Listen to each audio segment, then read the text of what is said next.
Good evening, everyone. Good evening. Welcome to this late evening conversation and late evening broadcast with Mazi Ezoke. This is Njenje Media TV, and I welcome you all to this evening. It's late, I do understand that. However, there are some pressing issues that we have to look at as a people, and there are some issues that we have to discuss. There are issues that has, or rather, news that have been making rounds that need to be addressed. You know, one which is the most critical part and the critical element of this is the unfortunate and once more the killing that happened in Eha Amufu, that was yesterday. That is one killing too many. Reason is there is no one with any iota of humanity in him that would say where there is a reoccurring decimal, what is happening in this place. The same thing that is happening there, recall in 2016 when Uzowani was attacked. A lot is getting into, a lot is happening and it's getting confusing. Beyond the anger of the people, and I'm calling on all of us to actually look deeper than what is happening.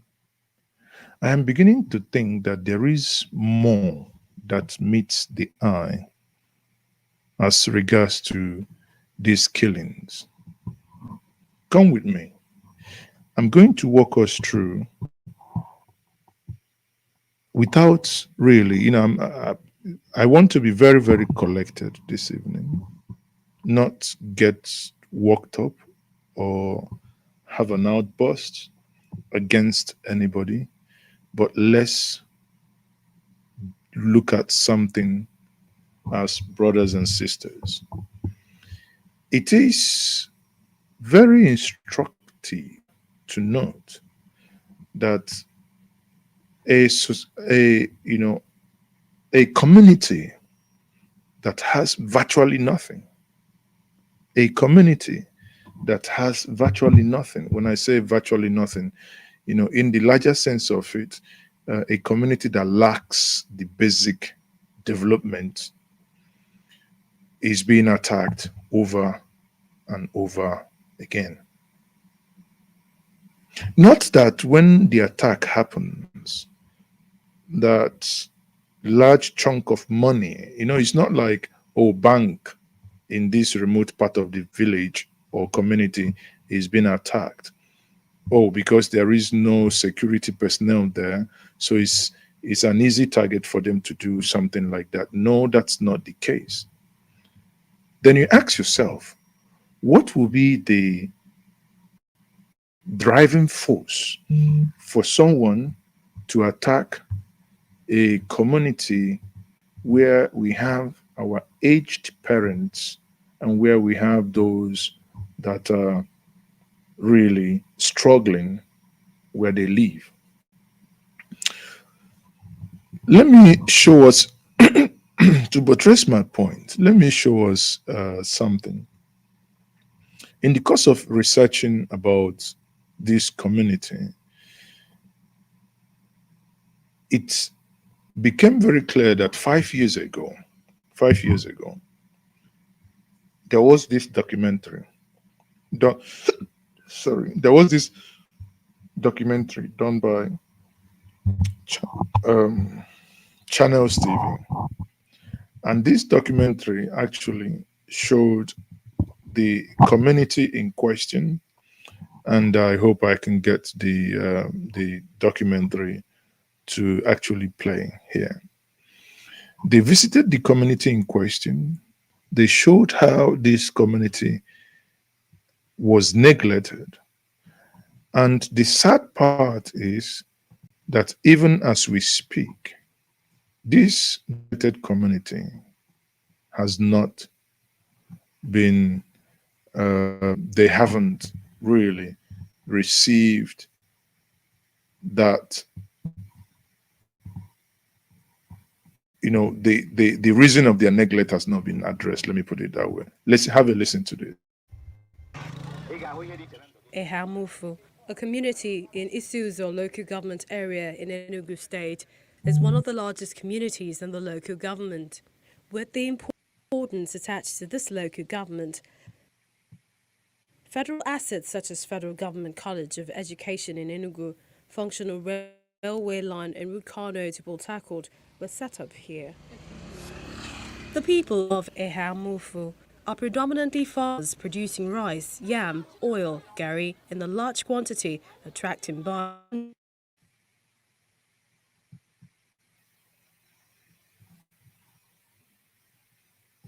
parts of the state. On every fourth AK market, it's a hive of activities here. Buyers of products from this town come from as far as Port Harcourt, Aba, Owerri and Enugu.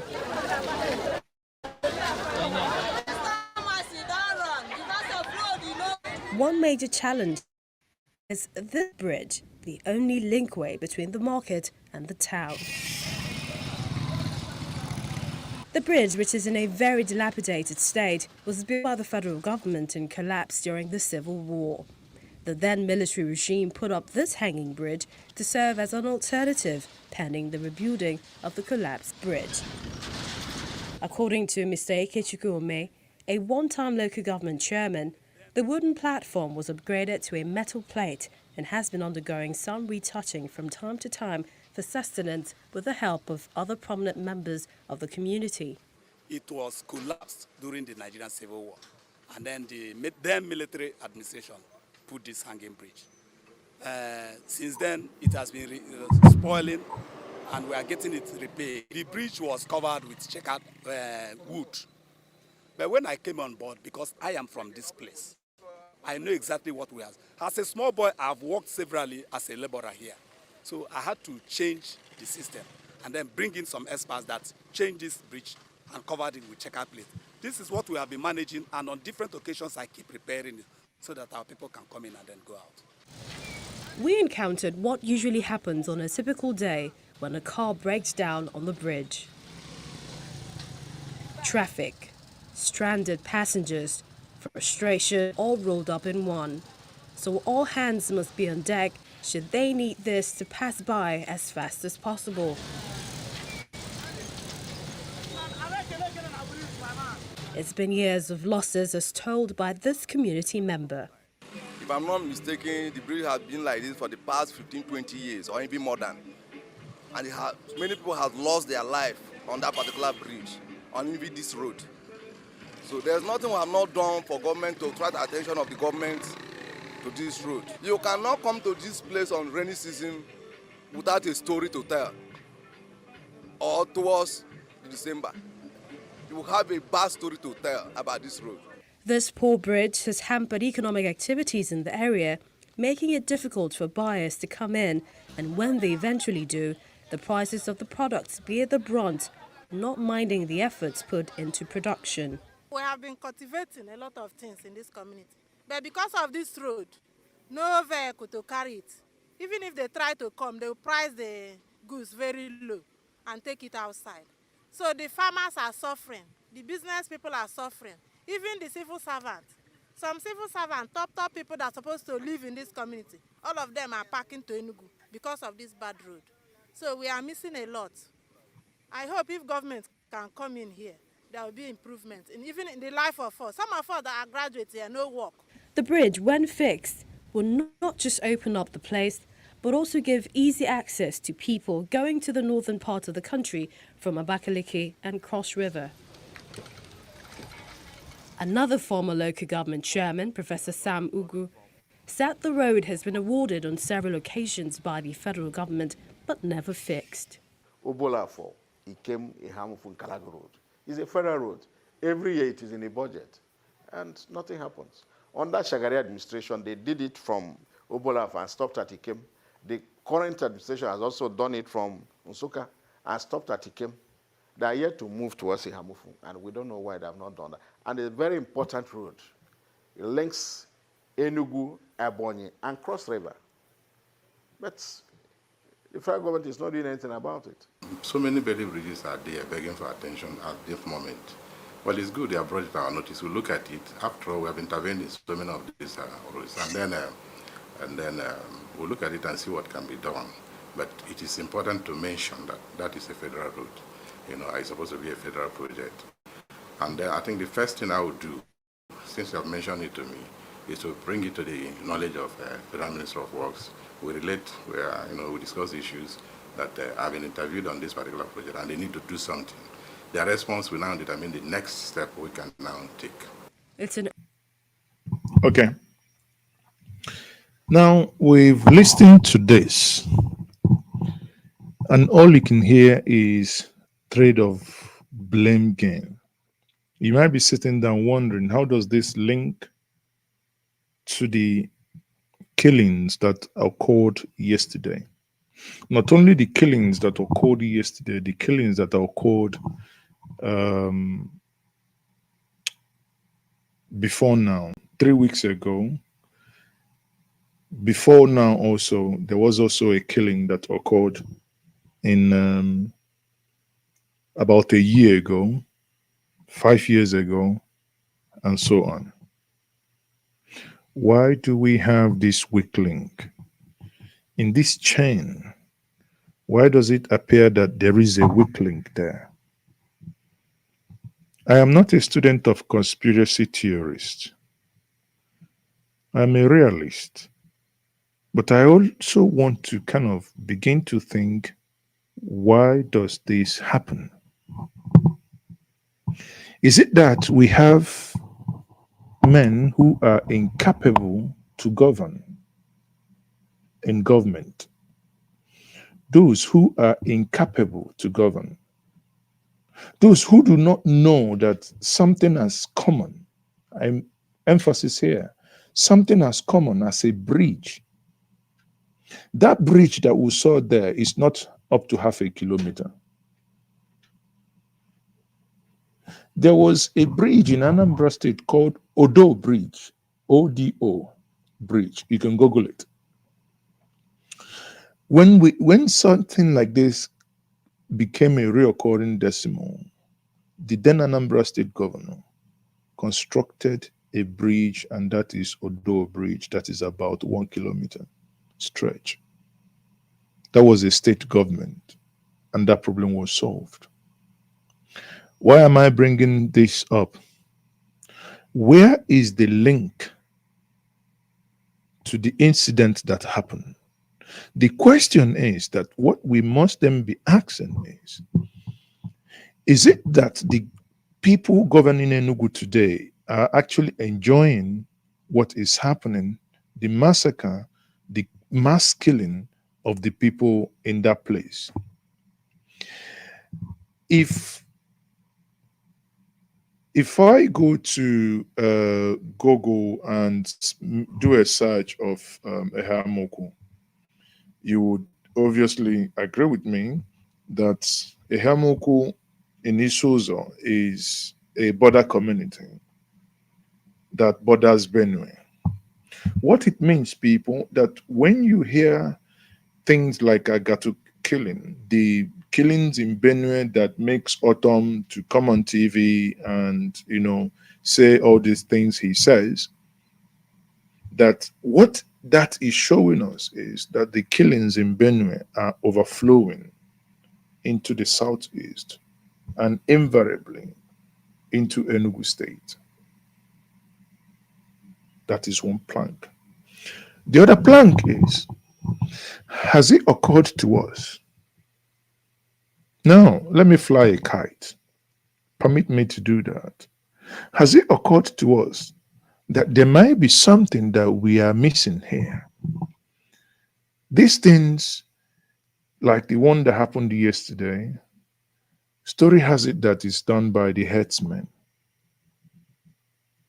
But I'm beginning to think it is beyond Herdsmen. What is the benefit for herdsmen to just come and kill, move back to Benue?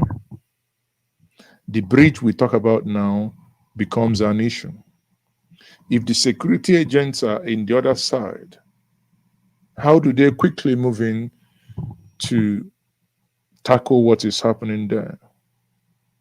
Our government actually constituting more security threat to these people that live in the hinterland than they are solving it.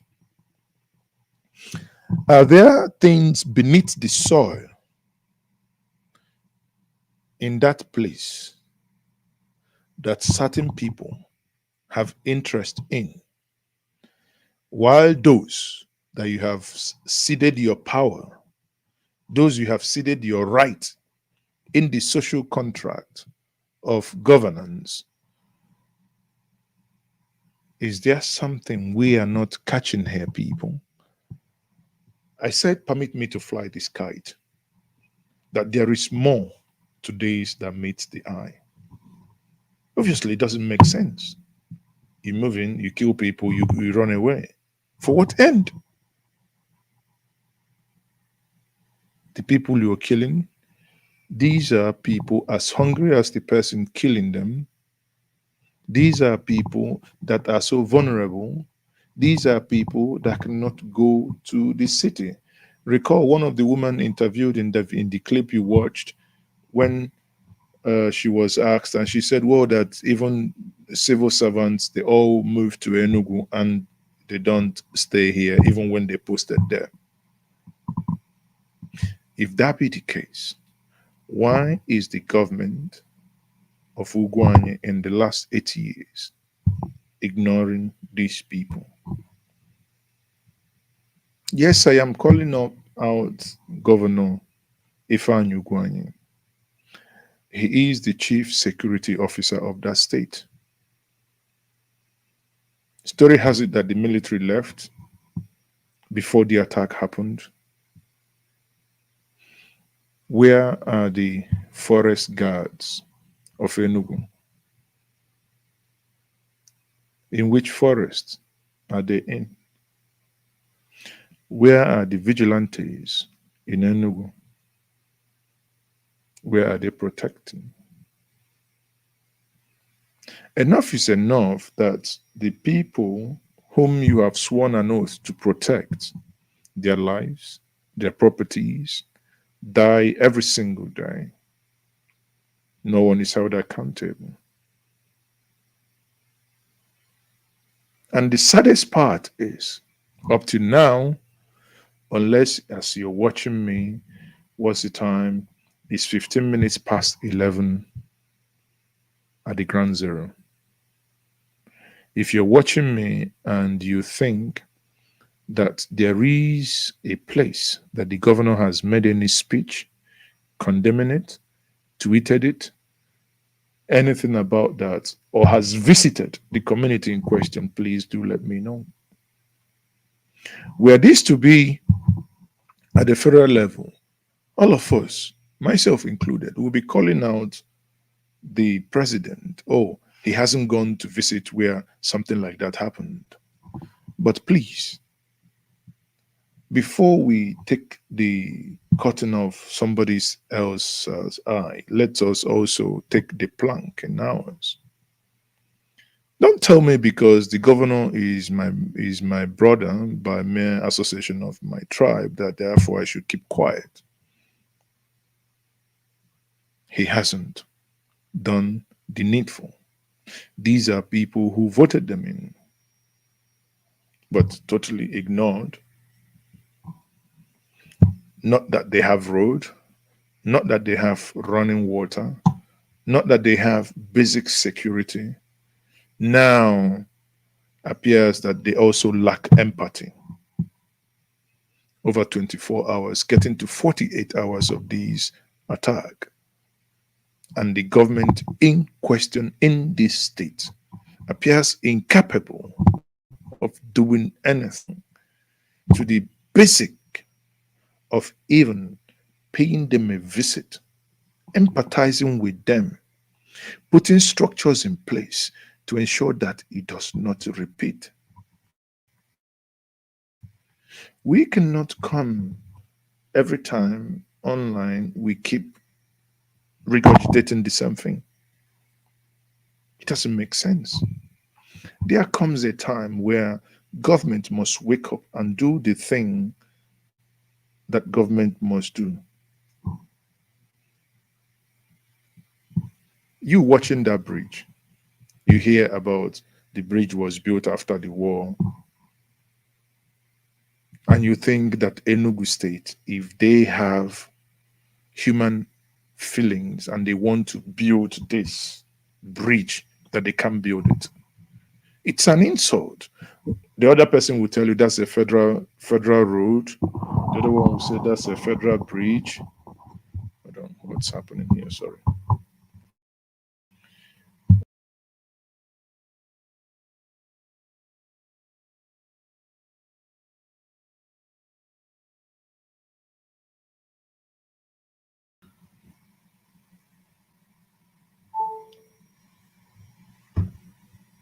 Okay. Sorry. I was the system was about shutting down because of lack of power. So people, like I was saying, we saw when these herdsmen menace was really getting out of hand 3 years ago. There was forest guard. We saw. I mean, I was one of those that made propositions for, because each state must look at their own terrain and get something that is akin to theirs. Enugu, because of the terrain in Enugu and part of Abia. My proposition then, Enugu up to is it Ufuru, Dikenafio, where's this Abia State, Uturu, and those areas needed forest guard. The places that are built up needed vigilantes. And thanks goodness that time something happened. But it appears everything has relapsed. It appears we have gone back to zero. It appears everything is just downhill. It is not right.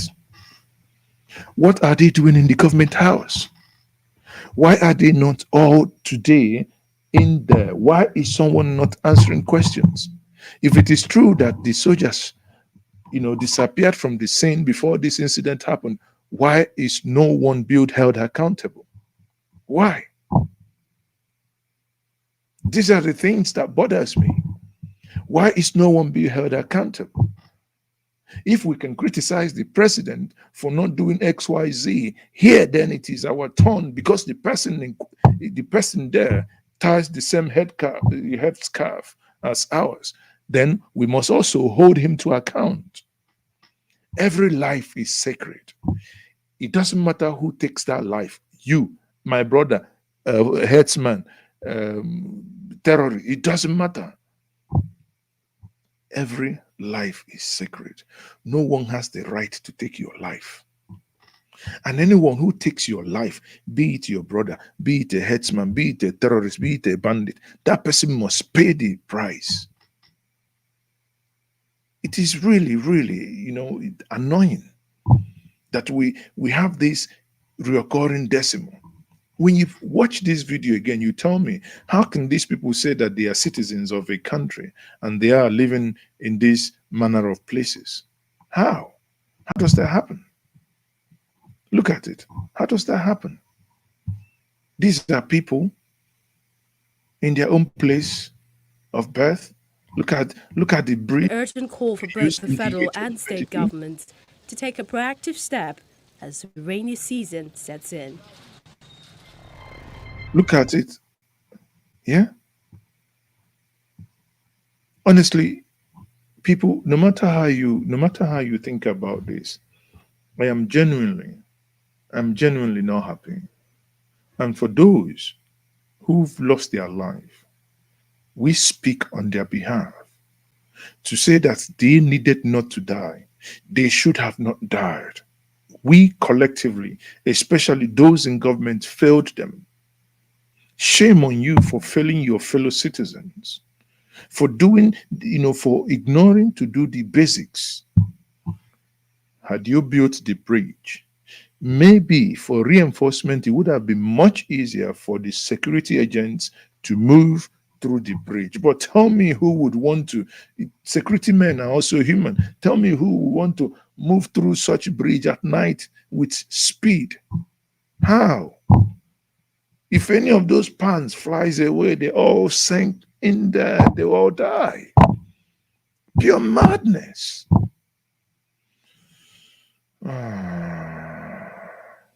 I am really saddened, people. I am deeply, deeply saddened by this incident. It happened in Ozo 1. We all showed our condolences. It happened again in Eha Amufu, again in Eha Amufu, and again in Eha. Why? That is the reason why I say, permit me to fly my kite. I have a theory. I have a theory that there is something that meets the eye. There is more that meets the eye there. I have a theory that there is something, that it is something, it smells to me like something being orchestrated for the people that occupy that piece of land over a period of time to leave, so that whoever is involved in this, who probably may have discovered something beneath the soil, to begin to take ownership. I pray I'm wrong. I pray I'm wrong. But at some point, this such kite must be flown. Because if not, please, if it makes sense to you, tell me in the comment section, because it doesn't make sense to me.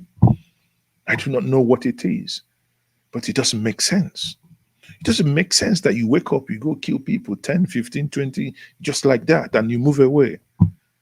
I feel that someone is systematically doing something to induce fear to a point that certain areas will be evacuated, so that whoever it is, maybe those in government, maybe not, maybe non-state actors, maybe state actors, I do not have the detail. I do not have, but if we think deeper, if we go beyond our anger at this moment and think what could be the driving force that is tightening the knot behind the scene, that's my insinuation.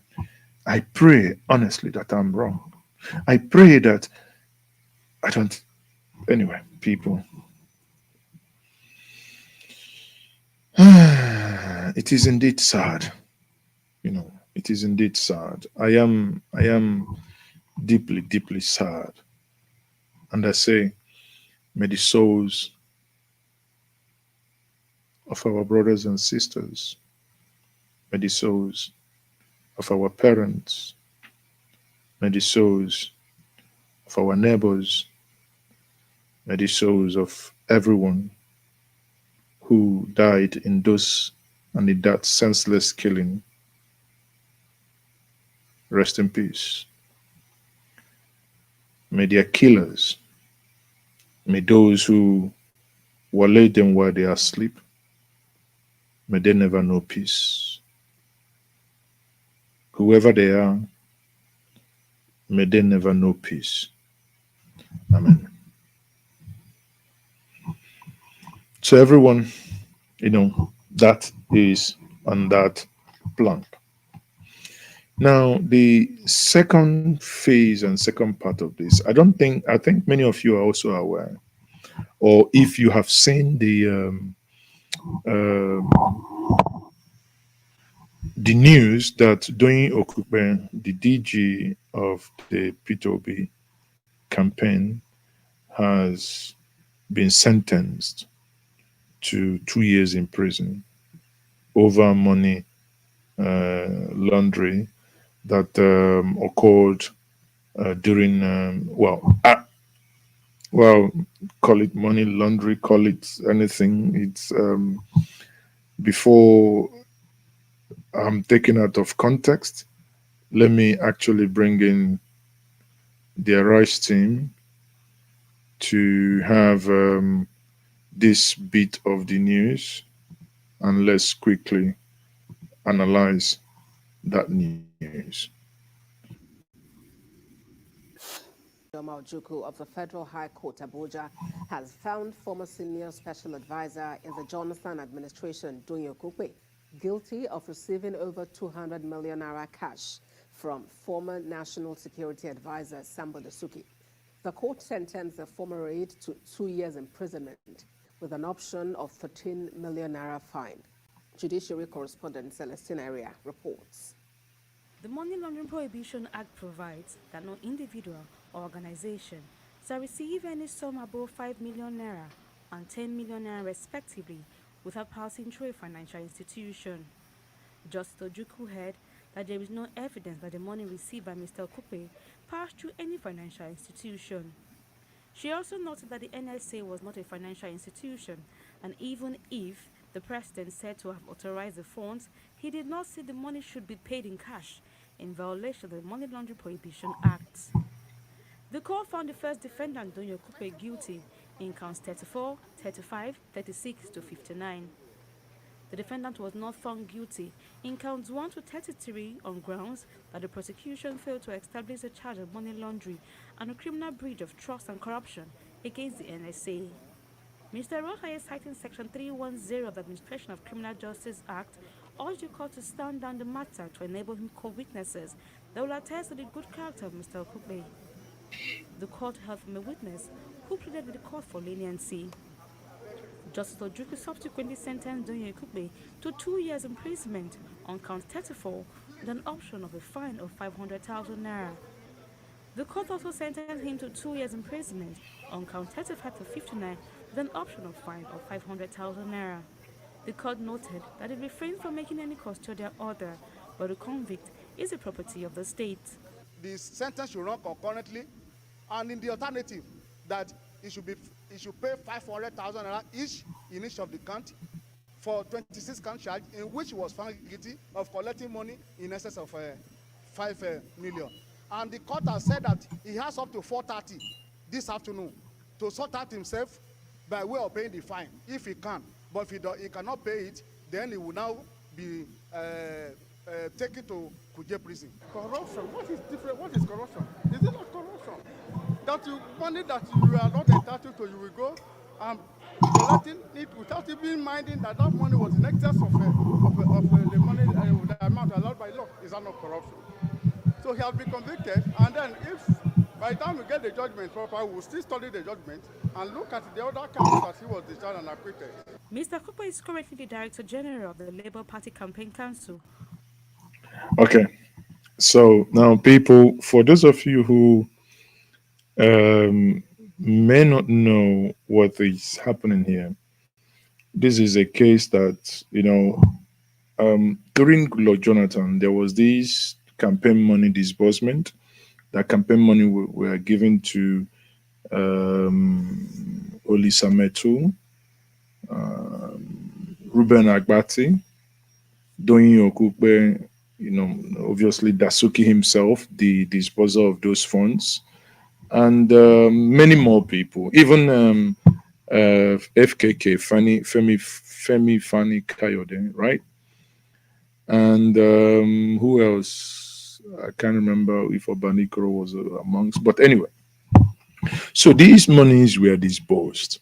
Now let's put context here. It's, during campaign, if monies are paid for mobilization, is it for the person who is receiving the money to ask the disposer of that, where does the money come from? If you're being given a task to go and do in the field where you need to mobilize, and those money is obviously used. Now, the case is, is an old case that's obviously, that's Nigerian justice system for you. Hence, the reason people like me advocates that once such case start, it should be followed up immediately. That case had no reason to linger more than 18 months. It's a case that should have finished before 2019. But as Nigeria, they always put counter motion, adjournment, blah blah blah to keep lingering and keep pushing things up. If not, by now one would have known what it's happening. I know that many of you are now saying, many people are saying, oh, he should step down, oh, he should resign, he's been convicted. Well, it's neither here nor there. If this were to be elsewhere, by this evening, you would have had a press statement from him. You would have had a press statement from him saying, in line and in view of certain things that has happened, that this XYZ decision probably should or would have been taken. But hey, do not forget, we're in Nigeria where they use super glue everybody's buttocks. The moment you sit down, the super glue sticks. No one stands up. I hope you get it. I can't even laugh because I'm not in the mood of laughing because of the first news item that I spoke about. But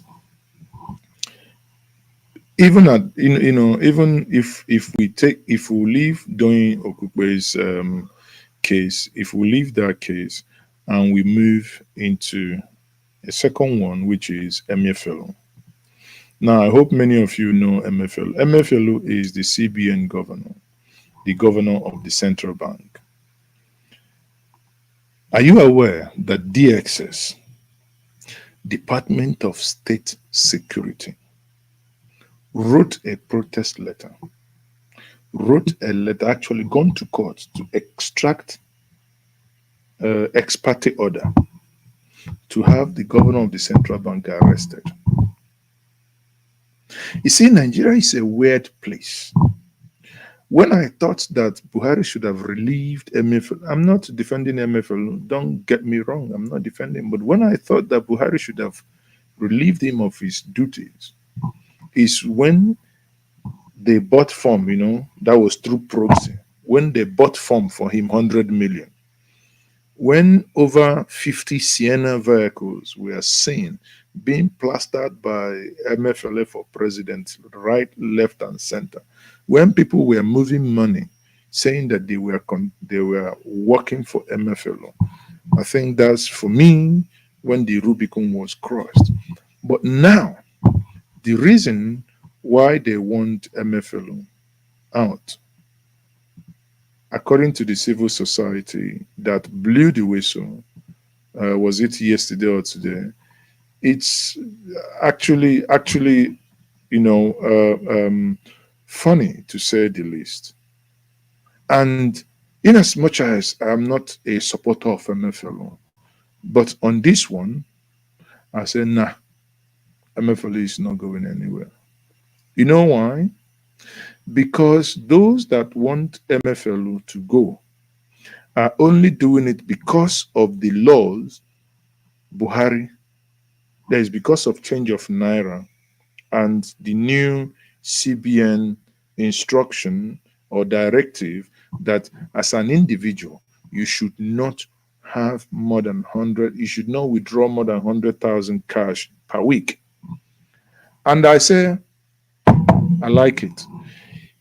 Not that if you want to, if Mazezoke want to pay you now, you watching me, if I want to give you 5 trillion, I can give you 5 trillion as long as I go to my bank, I put in my token, I can transfer the money to you. But cash, no, 100,000. And suddenly, the those in the National Assembly that never cared about you, that never spoke to defend you, those who ignore what has happened in Eha Amufu, right? Those who ignore that those people that die there are humans, but because they do not have the right security, suddenly all of them woke up. They are now saying that MFL should be arrested, that MFL is sponsoring terrorism. That's just listen to for yourself. According coalition of civil society groups has criticized the allegations raised by the House of Representatives member Mohammed Kazauri of a missing 89 trillion naira in stamp duty proceeds by the Central Bank of Nigeria. At a protest to the National Assembly, the group says the allegations leveled against the CBN Governor Godwin Emefiele are unfounded. Correspondent Habib Lawal reports. Go in a serious investigation and created interrogation, strong interrogation team. A House of Representatives Pardon me, I must laugh. member Mohammed Kazauri had raised concerns about an alleged theft of stamp duty proceeds running to 89 trillion naira. The lawmaker also claimed he had documents to back his claims that prove that the funds is in the possession of. You know, I personally, when Kazaure started this, I took him serious. But when I now knew how much in question, he was talking about 89 trillion. Trillion, not billion, not million. Come on. 89 trillion. At that point, I felt, I mean, this is a joke, Bank. honestly. Mohammed Kazauri further accused the CBN of not remitting stamp duty revenues to the federal government. These protesters have turned out in large numbers to accuse the lawmaker of mischief. Honorable Kazari is pointing accusing figures on, which is not true. All his allegations are all lies. They are aimed to tarnish the image of the governor. I can tell you for free that Honorable Kazari is working with some politicians just to bring down the governor for no reason. The group also alleges that the implementation of the cashless policy and redesign of Naira notes are policies that do not sit well with some members of the political class. Okay, so that part I agree. That part that these policies do not sit with the I agree. Because it doesn't make sense, people. It doesn't make sense that sudden, some of you will say, where are you there? I know there anywhere because I stand with the truth. The truth is, when I look at the way and manner the guy, the civil society guy that was talking, he appears to be talking like somebody who has been arranged by the CBN government. Sorry, what's Nigeria is funny. He's talking. He's the way he's vibrating, evaporating, and chanting with all his eyeballs popping out. He appears to be chanting as someone who you know who is delivering a job paid for. That's my view.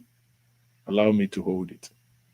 But at the same time, listening to Kazaure, I think I had a clip where the full clip actually, I don't know if I still have it here, the full clip where he actually talked about the whole Emefiele of a thing, how they investigated.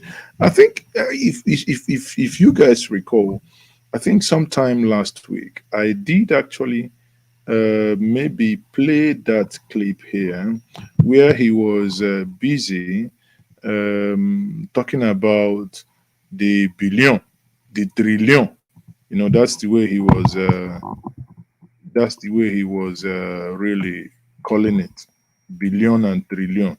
And at some point, without knowing that this thing will brew up, I actually said, "This guy is not serious." Because look, what was Nigerian budget during Goodluck Jonathan? 7 trillion, 8 trillion. That a man will steal 10 years budget of Nigeria, and this. I mean, I don't know. While I do not defend the MFL, but it's ridiculous. That's my honest view.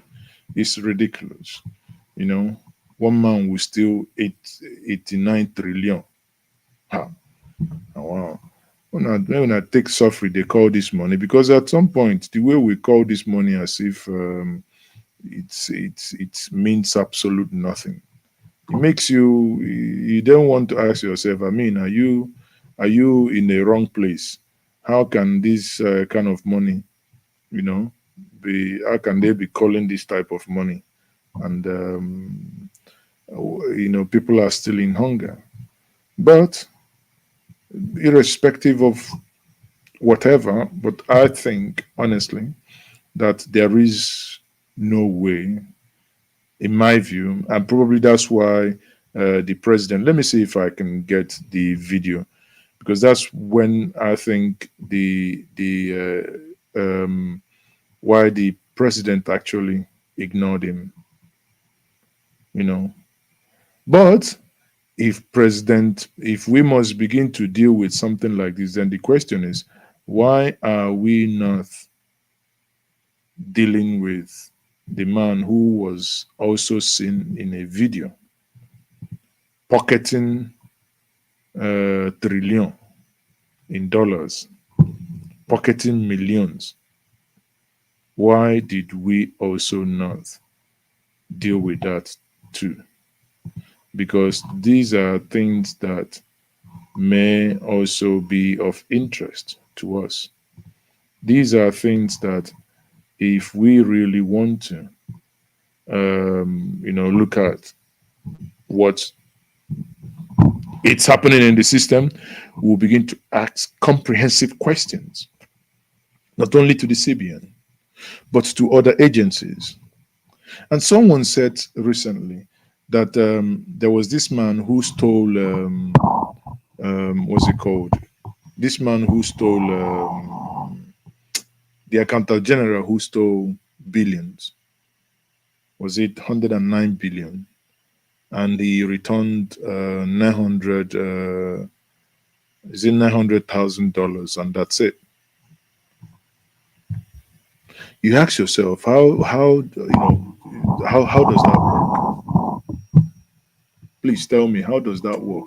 That somebody will steal such humongous amount of money, and you hear that, oh, he returned whatever, and everybody goes home. It's not. I mean, it's totally unacceptable. That is not a way there is no way you can build a system in that way. But the bottom line here is, the people that are after this, don't get involved. It's rough fight. Stick by the truth. On this platform, we stick with the facts. We don't fight this side. We don't fight this side. We only fight in the middle. And the middle is where you and I, the Nigerian people, where they stand. Tell me, in a country that pays minimum wage of 30,000 naira, and if you're fighting for someone to allow you to go and withdraw 100,000 naira in a week, tell ourselves the truth. If you're not doing anything dubious, what are you doing with 100,000 naira cash every week? In a country where people earn 30,000 naira. Assuming average people earn 50 to 100,000 naira. What are you doing with 100,000 naira per week? What are you doing with 400,000 naira per month? Cash. No one says you cannot transfer 1 million, 2 million, 10 million. You can go buy, assuming you're building your house, you buy cement, one trailer, 3.5. Of course, you pay. Must you go carry the money? Cash. They are all trying to rig the election. Even the president himself said it. That he's not going back. Let me see if I can find the video. That he's not going back on that decision. Because if he does, they're all trying to rig the election. They're trying to get the money to rig the election. And that's why you see them all crying. And I say on this one, while I am not a fan and a supporter of Emefiele, but on this one, squeezing them and they are shouting, I say, I will lend my hand. We squeeze it, crack it, let it hurt more. In this country, in the eve of an election, We saw bullion van, bullion van that delivers money to bank, took money into certain man's house. Bullion van. Was that money meant for plastering of wall? No. That money was totally meant for something and very simple, to buy votes, to induce election, to influence election outcome. It's that simple. If this law is implemented and followed with a big caveat, if that is done, what it means, people, is that trust Nigerian politicians, they would always find a way to circumvent the system. But what it will mean at the minimum is that there will be less likelihood that people will make move. I mean, it's no issue. People can actually pay. You can pay people. You can make transfers, so it's easier. Like these monies that these people now, all these traces, the ones that got Ruben Abati, Doyin, Dasuki, etc., etc. The one that got many of them into trouble is because the traces came because this money were electronically wired. Had this money, or were they paid in cash, by now no single person would have known where those funds ended in. So you see, in my view, like I said before, without defending anyone, I think and I sincerely believe that it is one of those times that, like the government, hates the government, it is time to support them. On this one, this government is not my favorite. This government is actually, I don't like them. But on this one, they got it right. Squeeze the ball. If you have any journey, just think about it. If you have any, you know, if you're not crooked, if you're not a thief, what do you need? 100,000 cash per week. If you can spend 20 million of your own money by just doing somebody transfer. I can't even remember. I said it the other day and I still mean it because I thought about it. In the last 10 years, I can't remember when I paid anything 100,000 cash. Of course, there are days you might spend millions. But if I buy something, if I'm in man, if let's say I want to go and buy a car, why would I come with cash? Let's say I want to go and buy a fridge, a freezer, why would I come with cash? If I go to the local markets in Oyoga or Ekenimo,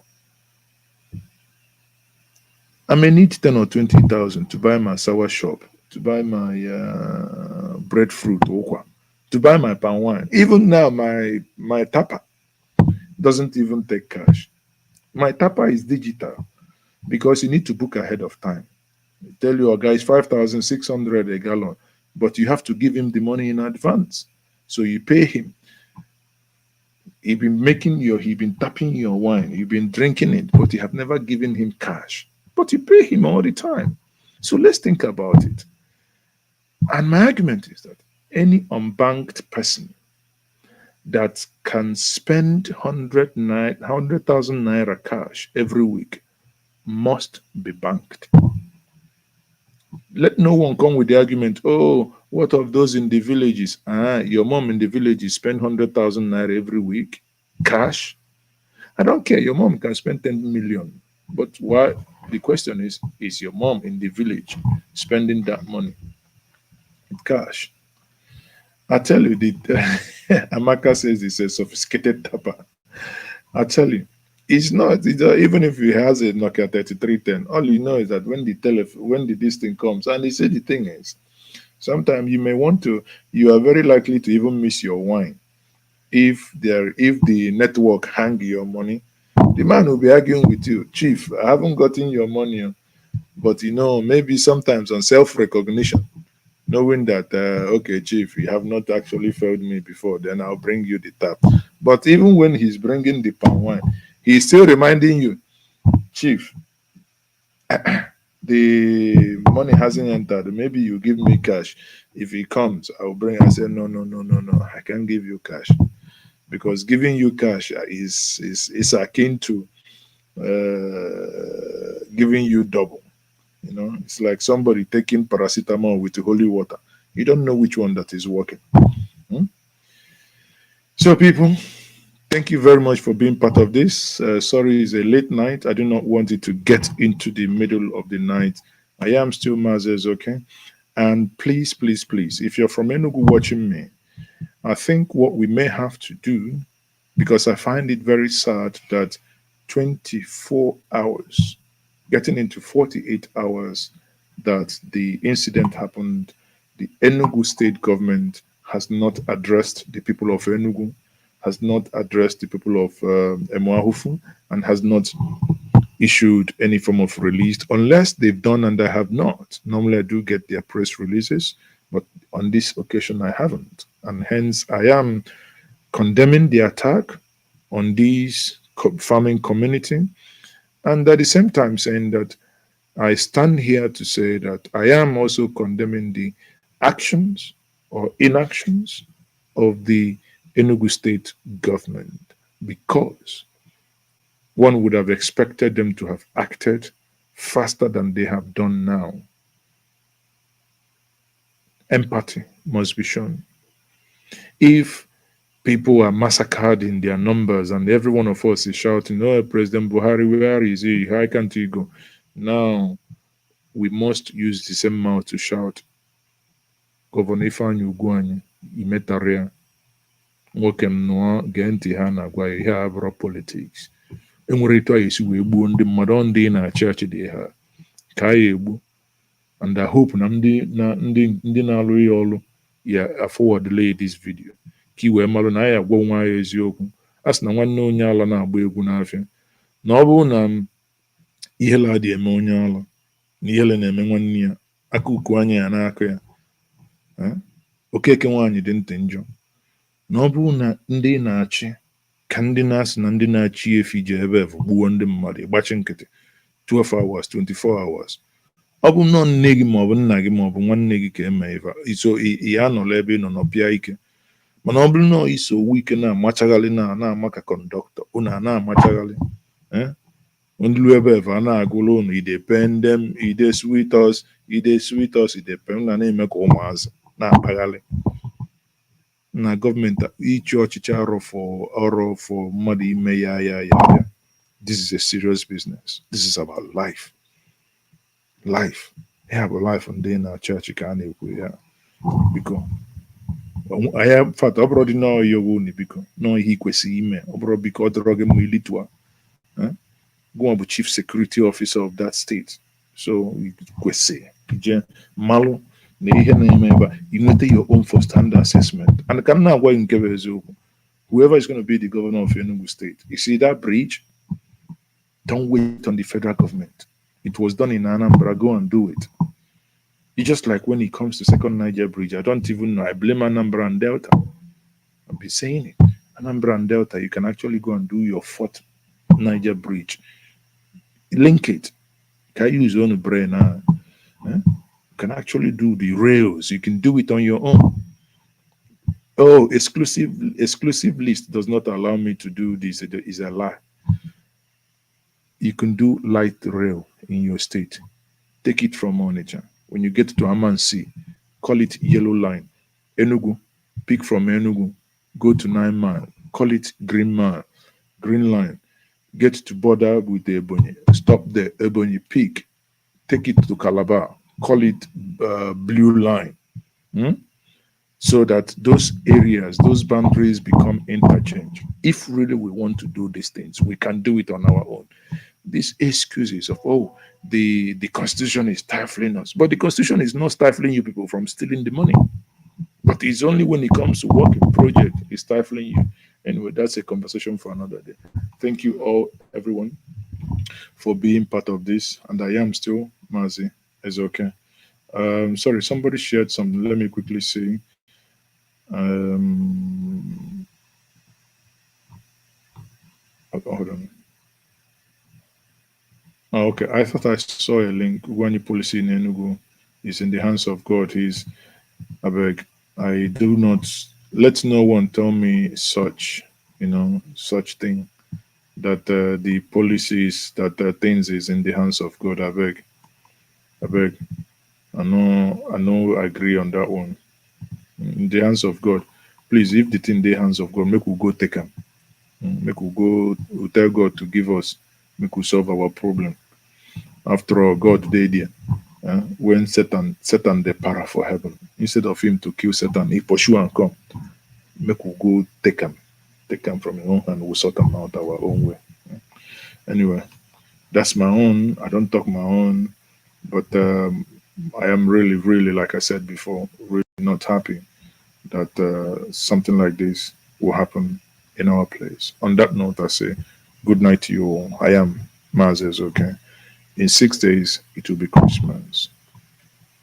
What's my Christmas gift? Have you forgotten me? Do not forget me. My super charts, my super stickers, my Christmas gift. Thank you very much for being part of the stream. Bye for now.